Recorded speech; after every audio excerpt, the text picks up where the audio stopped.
Good morning student, welcome to my channel. बेटा आज date है 30 सितंबर। क्लास 10th के लिए साइंस की वर्कशीट आई है, वर्कशीट नंबर 38। तो लास्ट वर्कशीट में हमने कार्बन के बारे में पढ़ा था, आज हम पढ़ेंगे कार्बन और उसके यौगिक। चलिए स्टार्ट करते हैं। कार्बन के अपरूप, अपरूप का मतलब कार्बन से ही जो बने हैं, ठीक है। किसी एक तत्व के विभिन्न रूप होते हैं, ठीक है, एक ही जैसे हैं, उसके अलग अलग रूप हैं। उनके भौतिक गुणधर्म जो होते हैं वो अत्यंत भिन्न होते हैं, और जबकि उनके रासायनिक गुणधर्म जो होते हैं वो एक जैसे होते हैं। रासायनिक गुणधर्म समान होते हैं और भौतिक गुणधर्म समान नहीं होते। तो जो कार्बन है उसके बहुत सारे फॉर्म होते हैं। तो सबसे जो मेन है आपका ग्रेफाइट और हीरा, उनके बारे में पढ़ते हैं। ग्रेफाइट और हीरा जो है वो कार्बन की ही फॉर्म है। संरचना वो कैसे दिखते हैं। ग्रेफाइट जो है वो एक दूसरे के ऊपर व्यवस्थित षटकोणीय तल, षटकोणीय तल, षट का मतलब होता है बेटा 6, ऐसे एक के ऊपर एक, एक के ऊपर एक। और हीरा क्या होता है, त्रिआमी संरचना। ये देखिए यहाँ डायग्राम बना हुआ है, आप यहाँ से क्लियर समझ लेंगे। ये देखिए ये 6 है ना, तो ये क्या हो जाएगा आपका ग्रेफाइट, और ये हो गया हीरा, एक के ऊपर एक के ऊपर एक। दृढ़ त्रिआमीय, त्रिआमीय का मतलब होता है जिसमें हाइट, लेंथ और ब्रेथ, ऊंचाई, लंबाई, चौड़ाई, तीनों चीज़ें होती हैं। आबंधन, अब उनका बॉन्ड कैसा है। कार्बन के प्रत्येक परमाणु का आबंधन कार्बन के 3 अन्य परमाणु के साथ होता है। अब इसमें देखिए ये एक कार्बन का है मॉलिक्यूल, मतलब अणु, परमाणु। अब ये क्या है, ये 3 से जुड़ा हुआ है, ठीक है। एक परमाणु 3 से जुड़ा हुआ है, और इसके अंदर क्या है, एक परमाणु कितने से जुड़ा हुआ है, 4 से। तो यहाँ पे देखिए, यहाँ पे दिया होगा प्रत्येक कार्बन के 4 अन्य परमाणु के साथ आबंधित है। रूप दिखता कैसा है, ग्रेफाइट दिखता है चिकना और फिसलनशील, और हीरा जो होता है वो कठोर होता है। चालकता, चालकता जो ग्रेफाइट की होती है वो सुचालक होता है। सुचालक मतलब उसमें से करंट फ्लो कर सकता है, ठीक है, क्योंकि उसमें जो इलेक्ट्रॉन्स होते हैं मुक्त इलेक्ट्रॉन होते हैं, फ्री होते हैं। और जो हीरा होता है वो कुचालक होता है। कुचालक पता है ना, जिसमें से इलेक्ट्रिसिटी पास नहीं होती। उपयोगिता, क्या क्या यूज़ है ग्रेफाइट का। स्नेहक के लिए यूज़ होता है। पेंसिल में जो आपने देखा होगा, जो पेंसिल लिखते हैं उसमें जो ब्लैक कलर का जो निप होती है, लेड, उसमें यूज़ होता है, ग्रेफाइट का होता है वो। हीरा काटने के लिए यूज़ होता है, और आभूषण ज्वेलरी में यूज़ होता है, ये तो आपको पता ही है।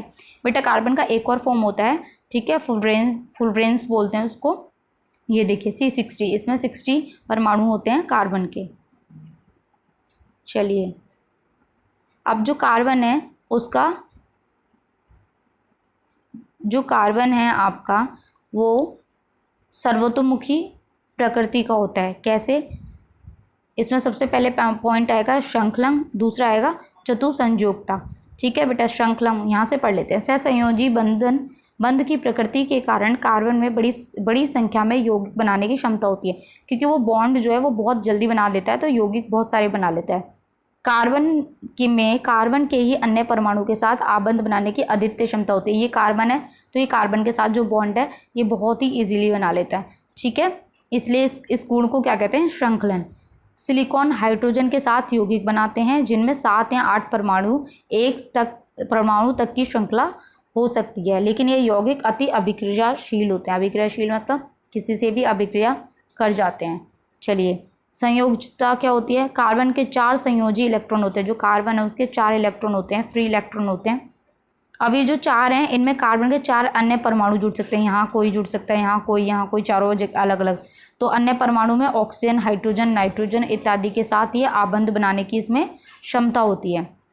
कार्बन द्वारा प्रबल आबंधों के निर्माण का एक कारण इसका छोटा आकार भी है। कार्बन जो होता है वो बहुत छोटे आकार का होता है, इसके कारण इलेक्ट्रॉनों के सहभागी युग्मों को नाभिक मजबूती से पकड़े रहता है, ठीक है। वो छोटी चीज़ें तो उसको बहुत स्ट्रांगली वो उसको उसके पास में होते हैं इलेक्ट्रॉन्स, तो उनको पकड़े रहता है। बड़े परमाणुओं वाले तत्वों से बने आबंध की तुलना में अत्यंत दुर्बल होते हैं। चलिए बेटा ये अब इसके बारे में पढ़ते हैं। जो कार्बन का तीसरा रूप है शुद्ध कार्बन को अत्यधिक, यहाँ से पढ़ लेते हैं फुलरेन के बारे में। फुलरेन कार्बन अपरूप का अन्य वर्ग है। सबसे पहले C60 की पहचान की गई थी। इसमें कार्बन परमाणु फुटबॉल के रूप में व्यवस्थित है। ये फुटबॉल की तरह नजर आता है, ठीक है। ये किसने, चूंकि ये अमेरिकी आर्किटेक्ट बकमिंस्टर फुलर द्वारा डिजाइन किया गया है, इसलिए ये जियोडेसिक गुंबद के समान लगते हैं, इसलिए इस अणु को फुलरेन नाम दिया गया, क्योंकि जिसने इसको डिजाइन किया था उनका नाम क्या था, फुलरेन, फुलर था उनका सरनेम। चलिए फर्स्ट क्वेश्चन है बेटा, कार्बन सर्वतोमुखी प्रकृति क्यों दर्शाता है। क्यों दर्शाता है? ये देखिए मैंने यहाँ पे बेटा आंसर्स लिखे हुए हैं आपके। कार्बन सर्वोत्मुखी की प्रकृति को दर्शाता है क्योंकि कार्बन के दूसरे परमाणु के साथ एकल दोहरा तथा प्रबंध बन सकता है, साथ ही लंबी श्रृंखला का निर्माण कर विभिन्न यौगिक बनाता है। ठीक है बेटा, यहाँ जो ये है एकल, एकल के बाद एकल मतलब एक, और का दोहरा, दोहरा मतलब डबल। ठीक है, डबल बॉन्ड सिंगल बॉन्ड बना सकता है, साथ ही लंबी श्रृंखला का निर्माण कर विभिन्न यौगिक बनाता है। ठीक है, अब देखिए question number second. Question number second है कार्बन के परमाणु अधिक संख्या में यौगिक क्यों बनाते हैं? क्यों बनाते हैं वो? क्योंकि उसमें एक तो संयोजकता तथा श्रृंखलन कार्बन के दो गुणधर्म हैं। ये जो दो गुणधर्म है उसकी वजह से होता है, जिनके कारण हमारे चारों ओर कार्बन यौगिक की विशाल संख्या दिखाई देती है। श्रृंखलन कार्बन का एक विशिष्ट गुणधर्म है।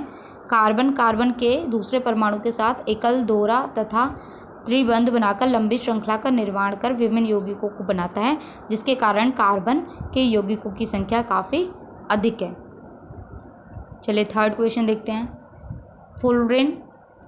फुलरिन में कार्बन परमाणु की न्यूनतम संख्या कितनी होती है? बेटा 60 होती है, C60 है। ठीक है, इसका आकार कैसा होता है? फुटबॉल की तरह होता है। एक बच्चा, फोर्थ क्वेश्चन, एक बच्चा दोनों ओर से पेंसिल छीलकर बैटरी के दोनों टर्मिनल को जोड़ता है, क्या परिपथ में से विद्युत धारा प्रवाहित होगी? हाँ होगी। अभी हमने पढ़ा था कि जो ग्रेफाइट होता है, पेंसिल जो है, पेंसिल के अंदर जो वो है, पेंसिल के अंदर ग्रेफाइट होता है। ग्रेफाइट क्या होता है? सुचालक होता है, विद्युत का सुचालक होता है। तो इसलिए जो विद्युत है वो धारा प्रवाह होगी।